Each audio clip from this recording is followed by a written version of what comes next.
Yaive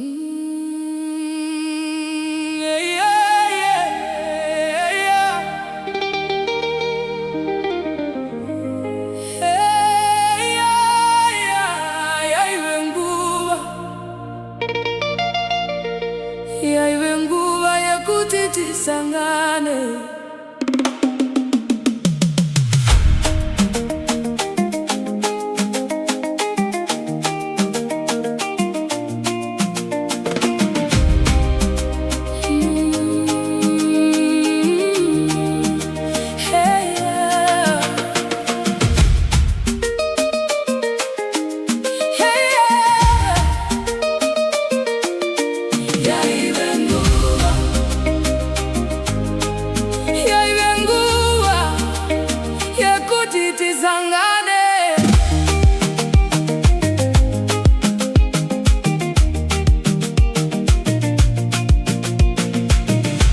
Ndakafamba nzira dzakawanda,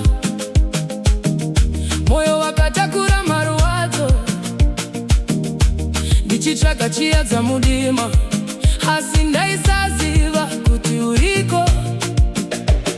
Makore akapfuura ndakamirira, mhinduro dzisina kuuya, asi zuva rawakasvika, zvese zvakava zvidzwa. Sokunge denga rakazaruka, mweya wangu kawana nyemwerero, zvese zvandakarazikirwa nazvo zvakadzoka nerudo rwako. Yaive nguva, nguva yekuti mwoyo upore. Yaive nguva yekuti rudo rwangu ruwane musha. Handicafambi ndega zvakare, nekuti iwe uri chiedza changu. Yaive nguva yekuti tisangane iwe neni. Vakawanda vakauya vakapfuura, asi hapana kabata mweya wangu. Iwe wakandona semunhu chaiye, kwete semarwadzo andeitakura.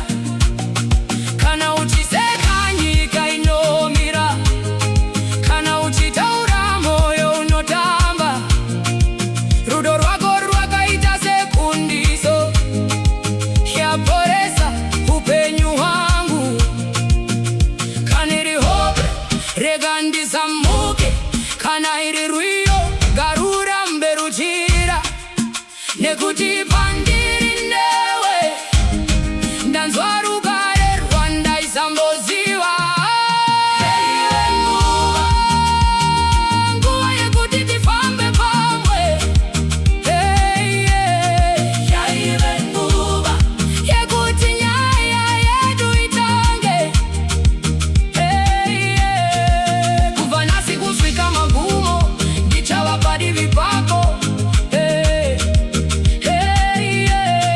Yaive nguva, yenguva yerudo wechokwadi.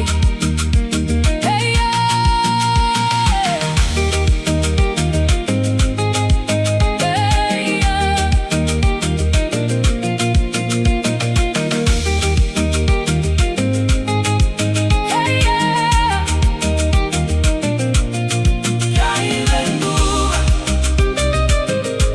iwe neni, moyo mumwe chete.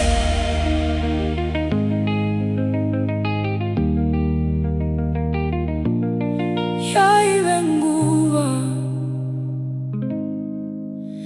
yaive nguva yekuti tisangane.